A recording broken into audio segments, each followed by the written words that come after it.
Today we have an exciting episode how to get started with rental property investing for beginners post pandemic. 19 tips. Okay. So, again, today I'm going to show you exactly 19 tips on how to get started with rental property investing uh, post pandemic. So, let's go ahead and get started. The very first thing I want you to realize is that unlike other real estate crashes, unlike other market crashes, we're about to hit the world greatest depression. As you watch these videos years later, you'll realize that I nailed it back in 2016 when I predicted that the crash is coming. And in this post pandemic, the number one tip that I have is motivated sellers, motivated sellers, motivated sellers. Okay. Because this is the season where there's going to be massive foreclosures, massive losses in equities, and there's going to be tons of people out there that are going to be highly motivated to sell. Okay, so if you're looking to get to get started in rental property investing, the very first thing I would, suggest for you to think about is that you want to buy homes from motivated sellers. Again, you want to buy homes from motivated sellers. What is a motivated seller? Well, I've broken it down to two types of sellers that are motivated. You have what you call your emotional motivation, which means that they may have gone through a divorce, they may lost a spouse, or you may have what's called financial motivation. A couple of examples may be they've lost their work, they're behind on their payments, etc. Okay, so if you're trying to get started on your first rental house, right?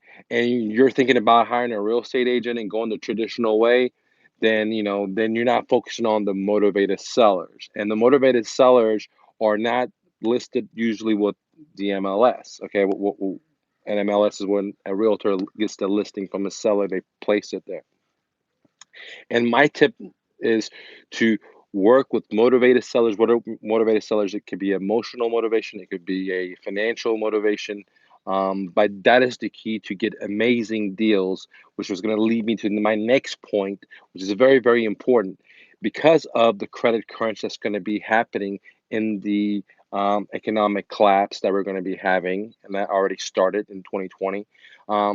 There's going to be no credit out there for people to start investing in rental property investing. Okay, because the whole system, and I'm an investor that trains other students, and they have deals, and I see the people that come buy their deals, and I can see that majority have hard money, or majority have home equity loans or revolving credit, and they don't have cash in the bank. They're cash strapped. So the point number two is that in this hard times of getting a loan, right, which is going to make the price of real estate come down, which makes it awesome. But the bad point is that no bank's going to be lending. That's why majority of people are not going to be able to get into the game unless you have a pile of cash, or you use a strategy what I called OPM, other people's money. In this case, other people's mortgages, because in real estate, point number one was that deal with motivated sellers. There's going to be tons of motivated sellers out there, and we can use and investors can use these motivated sellers and just do OPM, other people's mortgages, because they already have the mortgages. Because banks are now lending, the sellers already have mortgages, and some of these sellers are highly motivated and they're willing to allow sellers to do uh, just to take over their payments, simply put, just take over their loan, okay? And other creative real estate investing strategies that I'll get to in a little bit, okay? So the next point that I have for anyone that wants to have a rental property investing in their beginners is that you got to have a reserve. You got to have a reserve. Now, for example, if you use a strategy like OPM, you may be able to buy a house without having all the money, because that's what OPM means. Someone already has a mortgage. Instead of me paying off their mortgage in cash, or instead of me getting a loan to replace their mortgage to pay off that existing mortgage, I don't do any of that. I just use their existing mortgage. Okay.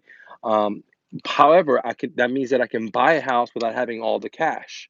Right. So the house is worth 200,000. I don't have to come up with the 200,000. I just have to come up with the next month payments and the closing costs. So it depends on how I negotiate it. Okay. Um, Therefore, I don't have to have all the money to buy it. But it's very important to have a reserve, because a reserve means like you're going to have some money set aside if there's vacancy, if the renters don't pay, and now you got to hire, an attorney, or you're going to learn how to do it yourself, right? But you still got to pay the court costs and stuff to do the evictions, to do the babysitting, and changing out the diapers, if that makes sense. So the next tip is that you got to have a reserve, especially what I call a safety net in the 2020 collapse, the post pandemic that's coming, and afterward, the aftermath is that you got to have reserve, because a lot of people are not going to have great jobs, or their jobs are great, but the jobs are evaporating. Okay.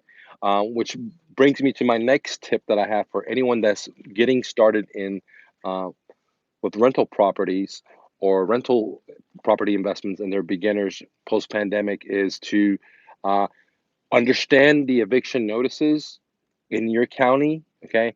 And and you got to be strict with it. I mean, you can't bend it 1 inch. You got to be strict with it, because if not, then renters will take advantage of you as a new investor. And that's what I call accidental landlords, because accidental landlords, they get into this business, or they inherit a house and they have to start renting it out, and they don't have all the skills, nor do they get the education required to get the skills. Okay. And therefore, what happens? The renters taking advantage of them. So it's very important that you understand your vacancy laws in your county, and give the correct notices, the 3-day notices or whatever it is. I don't know the date. I mean, the days in your county, in your state, but the notices, so you can um,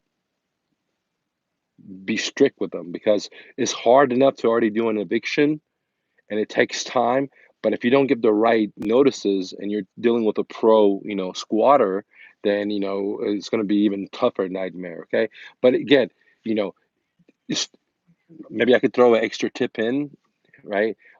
With anything, it's like a coin, right? You're gonna have a head and tail. That's yin and yang.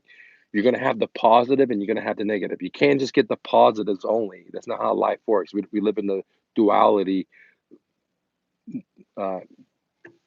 environment, where you could have a right with the left, or off and on, but there's no in the middle. You can't have, like, is it off or is it on, somewhere in the middle. Same thing with this. Okay, you got to have the reserves. You don't have, I mean, the investor doesn't have to have all the money to purchase the property, but they got to have reserves to babysit and change the diapers of this investment property, because it's a baby, because it's going to pay you over month and month. Now, that brings me to into qualifying the renters, because post pandemic, that's going to happen. A lot of people with great jobs are going to lose their jobs. One example is, for example, if you were like a big dog at American Airlines and you're getting all this bukus of money, and now the industry is going to crap, people are not going to travel, well, then you're going to get a haircut on your pay. So it's very important to, when someone applies, they may have a good job, but the investor, my tip would be to think about that sector that they're working in, and is that sector being affected by them ability to pay rent, because if that sector is dying because of the post-pandemic, then they're probably going to get a haircut, or probably not going to be able to afford it. So then the investor has to be thinking about that. So it's even more important than ever to qualify renters because of what I call bad jobs, where you know because of what's happened in the market, the meltdown. These people with great paying jobs are not going to be able to accept that they have to live in a lower condition, or they're not going to be able to keep the same salaries that they have, and it's going to make the landlord uh, make sure they filter to make sure that that doesn't happen to them. Okay. Now, um, the other tip that I have that's very important, if you're getting started with rental property investing for beginners, if you're new, is that positive cash flow is so important. Okay, so important. Now, before I get into the positive cash flow, I want to go ahead and point out at the next point, which is, you know, there's two golden eggs in real estate. You heard the story about the golden goose, but there's two golden eggs in real estate. The very first one is, let's use these two little things. Okay. This one, let's assume that is equity, right? So whenever you buy real estate, you heard all these books say when you buy, if you buy right, you make money. And that's absolutely correct. Because if you buy right, if this thing is worth 100 and you buy it for 20, if you buy it for 30, you buy it for 40, you know, and you can sell it for 100 all day long, then you bought it right. So that's one of the golden eggs of real estate that other investment strategies or assets don't have. Okay, like cars, or flipping cars or whatever.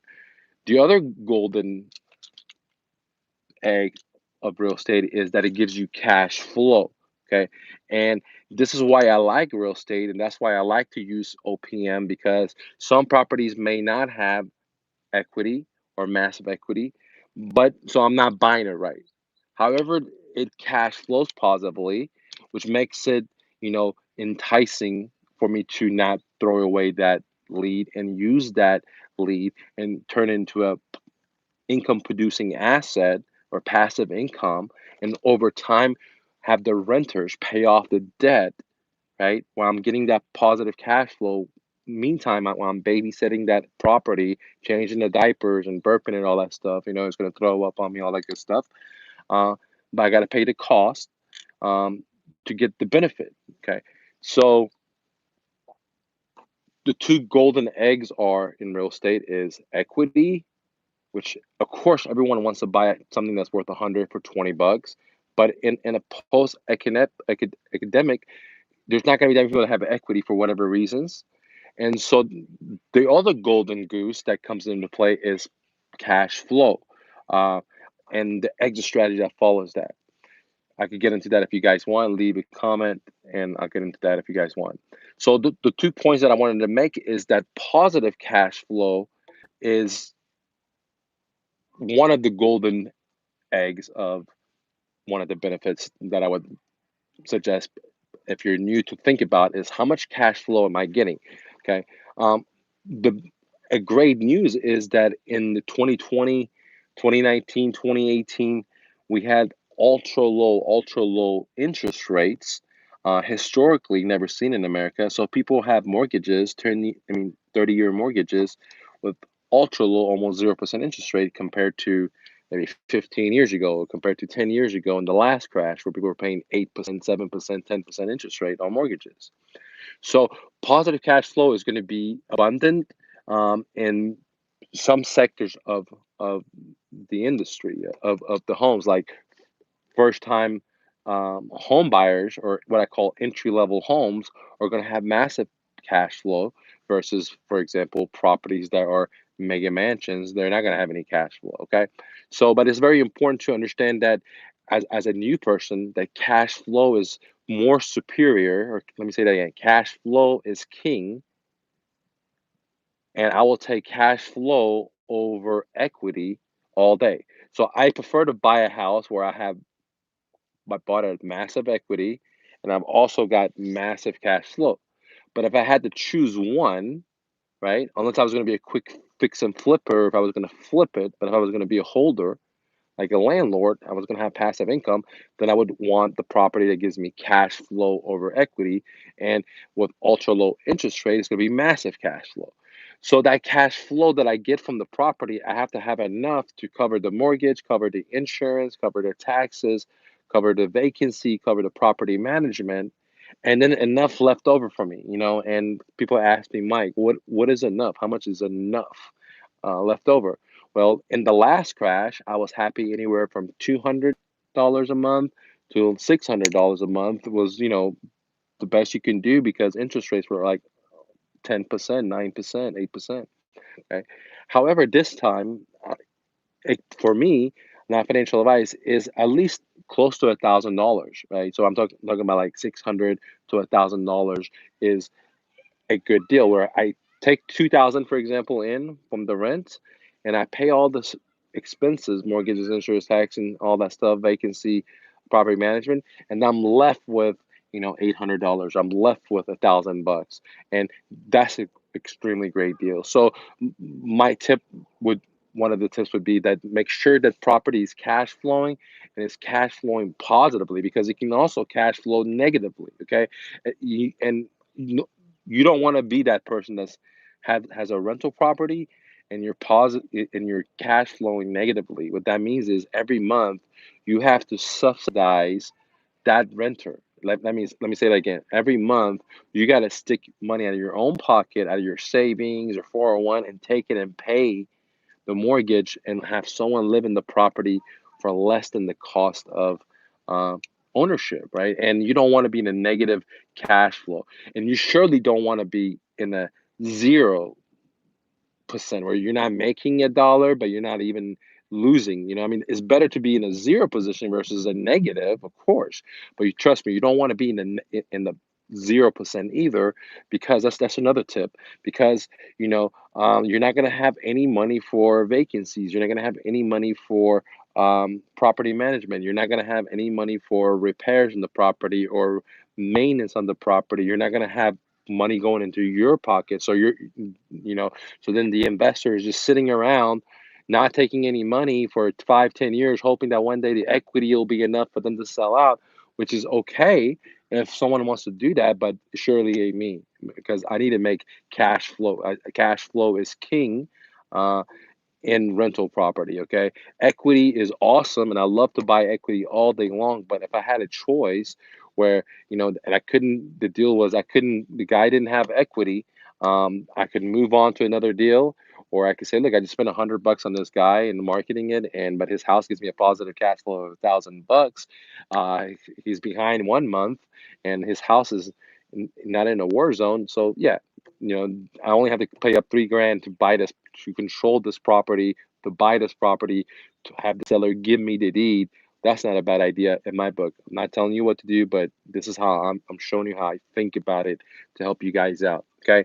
So now let's go to the next point is that if someone was getting started and they wanted rental property investing and they were they were beginners post pandemic, the other thing I would make sure I let them know is after cash flow, you want to make sure that you know you got to realize what kind of investor you are. Or are you someone that um, you're just trying to get massive cash flow, or are you trying to get, great, amazing cash flow, but you want this property to go up? Because if you invest, or if the investor, the newbie invests in a war zone, then they may get a lot of cash flow from it, but their property is never going to go appreciate. And my tip to investors that are new, not financial advice or anything like that, is, man, I wouldn't, I personally don't invest in war zones. I know a lot of people that do, and they have a great, but not as a newbie because it's very, very hard. So my recommendation, and it's not financial advice again, is to get appreciating areas. That means that these are the areas that are going to go up in value. Maybe post pandemic prices are coming down, things are crashing. Now maybe they will be, and there's blood in the streets and there's fear in the air. But eventually, the market will turn around. So I want properties that people are going to want to go back to, like those areas. Okay, What are those areas? Like, for example, areas that have great school systems, areas that have great jobs, right? Areas that the crime rate is low. The people that want to go now, they're not the majority of audience is going to be like college degree and they got to make a certain amount of money. But I would be personally, I target appreciating areas versus war zones. But again, I'm the type of investor that buys it and holds it, and I want cash flow and I want equity because of debt reduction, thanks to the renters paying the mortgage.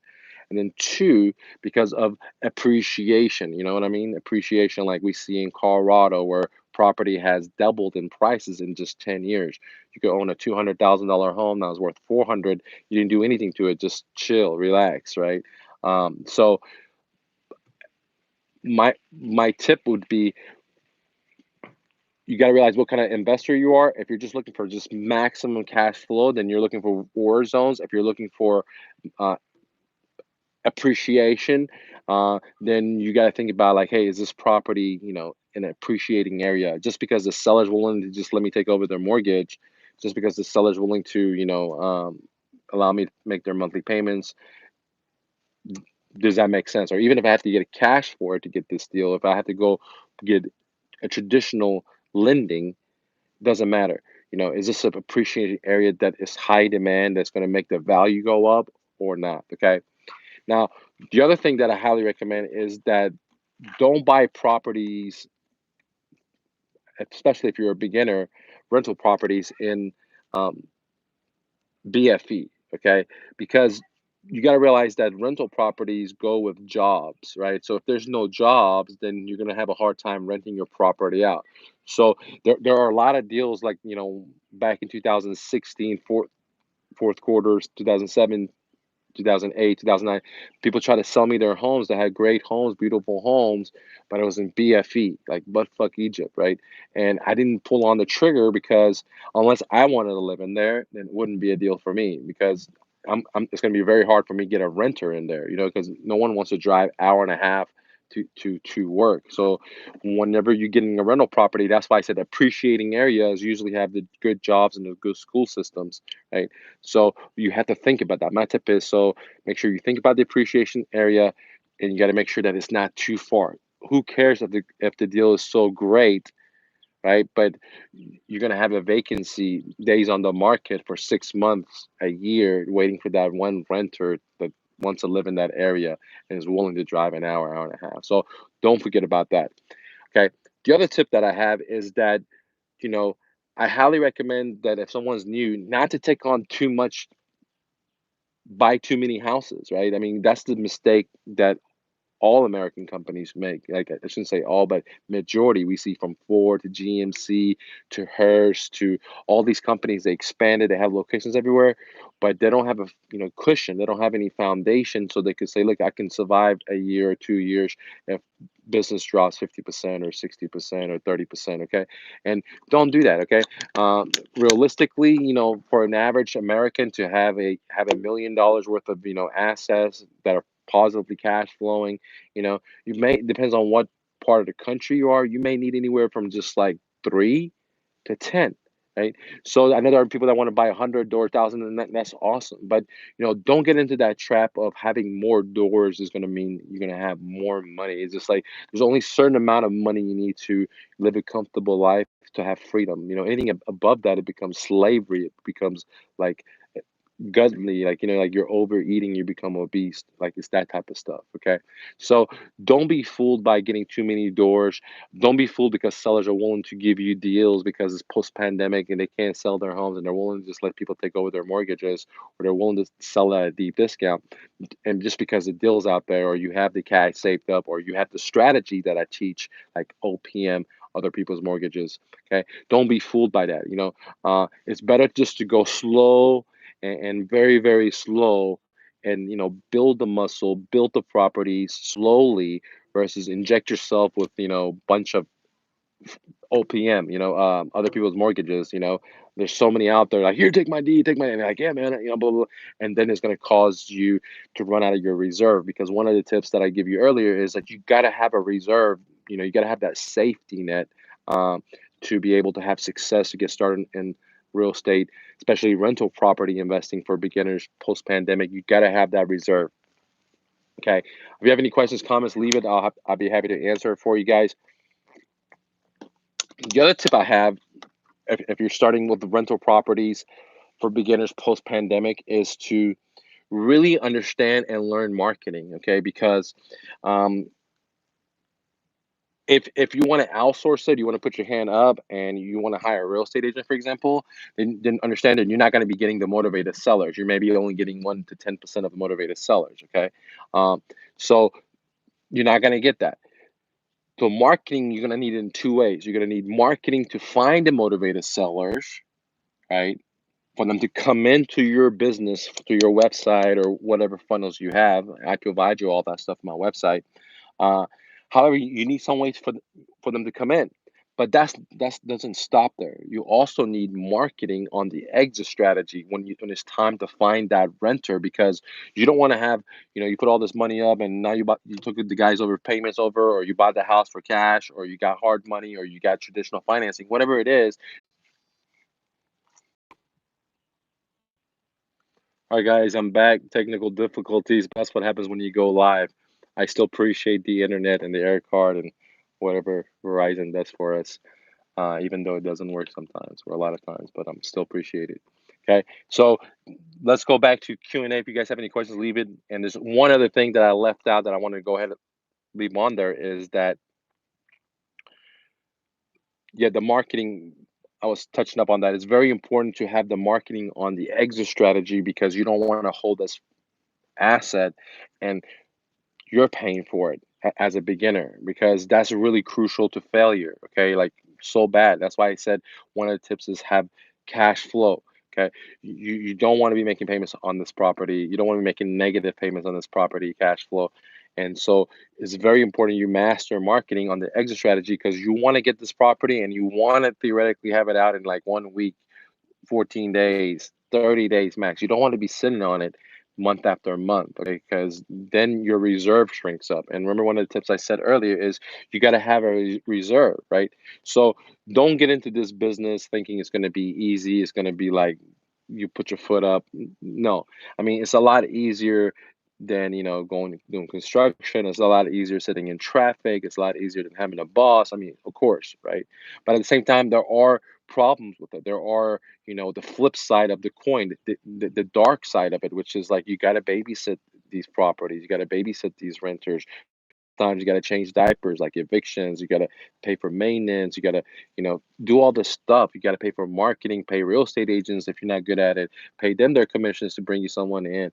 You got to pay court fees if you have to do evictions. Sometimes they tear up their properties, but and depends on how you interact with the seller. So there's a lot of skills you got to get. And the other point is that I want to tip that I want to give everyone is you got to be able to learn. You got to constantly learn. You got to constantly change, right? You got to constantly change, right? And if you're not willing to do that, then there are renters out there, squatters, they're pros, and they'll take advantage of you, right? They're gonna just take advantage of you, and you don't want that, because you're going to be the one paying for them. You're going to subsidize their living. You're going to be like Uncle Sam and be Section 8ing these people when they could definitely pay, but they just have more skills than you, because they've been evicted a couple of times. They know how to do it. Okay. Another point I want to throw out there is, whenever you're new and you're starting out, if you can, that's why I always recommend, for people try to negotiate a non-recourse loan, So if you don't know what that is, go to my YouTube channel and type it in, or go to my website at mrnofluff.com. I have tons of free training in there. You can get it. Don't forget, guys, get my free book at mrnofluff.com. It's real estate investing for beginners, the ultimate starter guide. Okay, at Mr. No Fluff. So you always want to make sure you try to negotiate a non-recourse loan, because that way, if something happens, God forbid, you get hit by a tree or a train or whatever, and you die or something, or you don't die, but you end up in the hospital and you can't work, or you can't ever go back to work, something like that. You just want the seller, you want the owners to, or in this case, the bank, which is the seller, if you're using OPMs. But if you're using hard money, then it'd be hard money. If you're using um, traditional, like Bank of America, no, Bank of America, whoever, you want them just to get the collateral, right, which is the property. You don't want them to come attack you personally, and all that stuff needs to be set up front through a non-recourse note. Again, I'm not an attorney. I'm not giving you legal advice or financial advice, but something to think about, something to do your homework on, because a non-recourse protects the borrower in case they default, that the seller or the bank, because they're the same at this time, because the seller sold you the property, they did OPM. Uh, and now your bank, your private bank. That's why it doesn't require social or any of this other stuff. Okay, they they have the right to foreclose on you, um, you know, if you don't make the payments. And but you negotiate in a way that they could just take the collateral, the house, but they can't come after you personally because they agreed to it up front. Before you did the deal, and you can do that with banks. You just gotta shop it around. You're gonna have to pay maybe more than 10% or 20% or what to get these deals, right? But if you're dealing with homeowners direct, like I said, my first tip was motivated sellers, then you better positioning. Like every deal that I've done, I always negotiate a non-recourse loan. It's not a big deal. I just say, look, dude, this is what it is, right? I'm taking the risk. I got to make these payments. I got to make your back payments or whatever the story is. And if I default, which I'm not going to because I have so much skin in the game, I got to put money down, pay for your closing, whatever. Then you can take the collateral back. You can take the property back. So you're in a safe positioning, Mr. Seller. If I default, you take the property back. And however, you're not gonna be able to sue me directly like the banks do. I'm not signing a promissory note. Again, I'm not signing a promissory note. And if they're okay with it, then we move forward. If they're not a big deal at all. There are other sellers out there because the marketing is good. Okay. All right. Let's see. I'll take some questions real quick. You guys have questions? Let me know. Uh,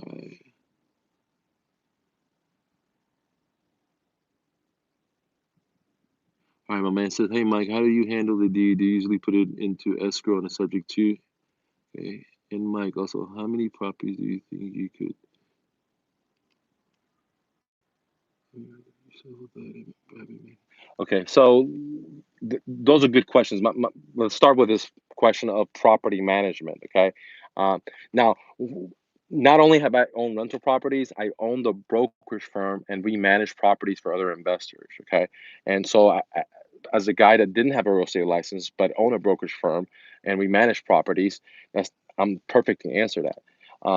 But as an investor, I have a different intake. Okay, and I think that everyone should be able to manage their own properties. You have to learn the ins and outs of the business. Unfortunately, let me say it another way. You have to be able to roll up your sleeves and scrub the toilets yourself. That way, this is what I tell my students that pay me the 3 grand. You got to scrub the toilets. That way, you know what kind of soap you need, how long it's going to take you to scrub every toilet, every inch of the place. Everything. You know all this stuff.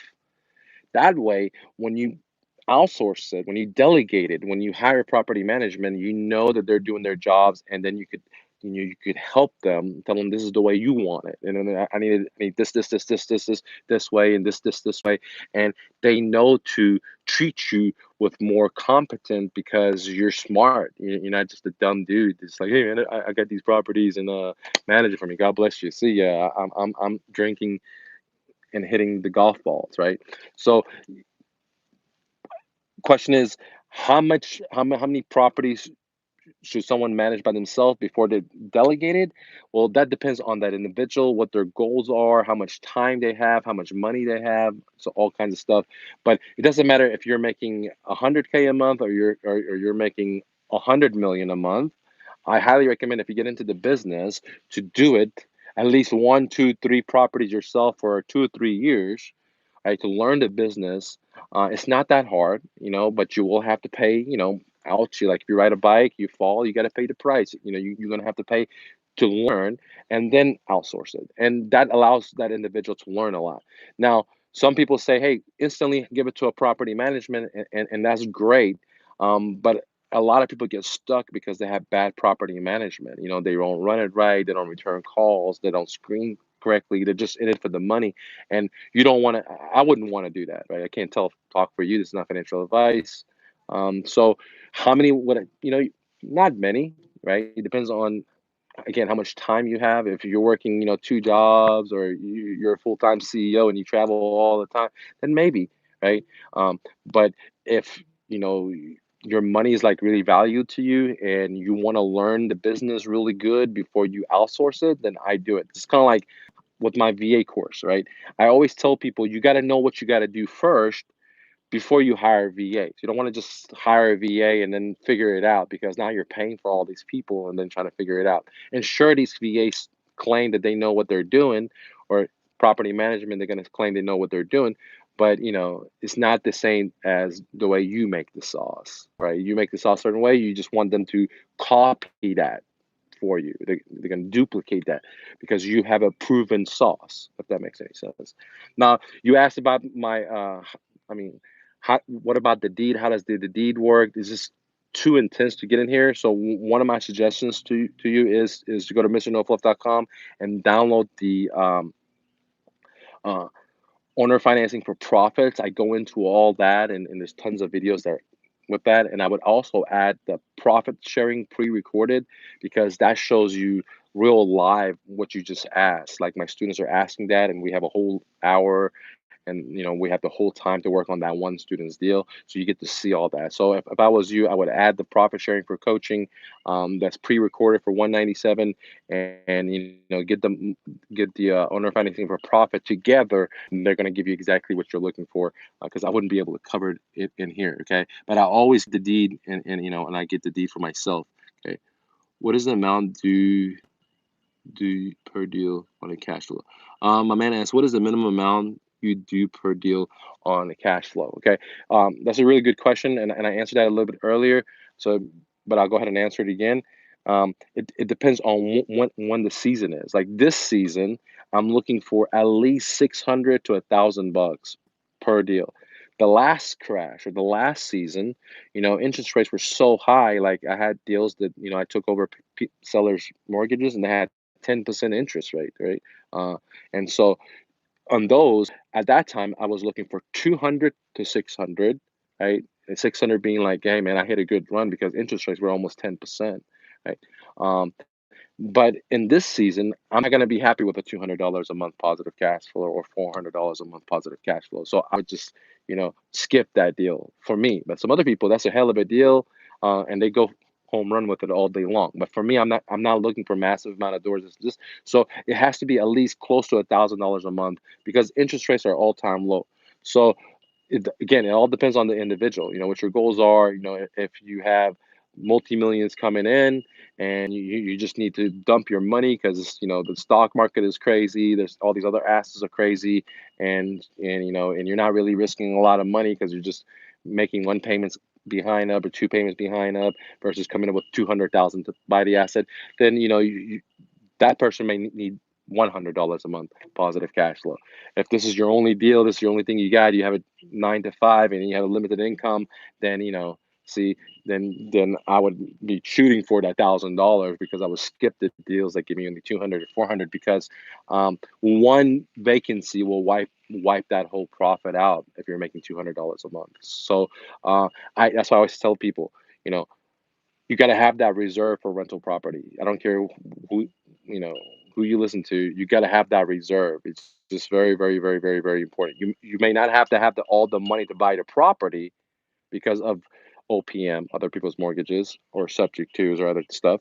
However, you got to have that reserve, and it's so crucial. Without that reserve, without that, all these tips that I just said give, like positive cash flow, understanding two golden eggs strategy, then it's impossible to survive, and you're going to crash and burn because of lack of cash coming in, and so on. So, good questions, guys. If you have any other questions, leave a comment.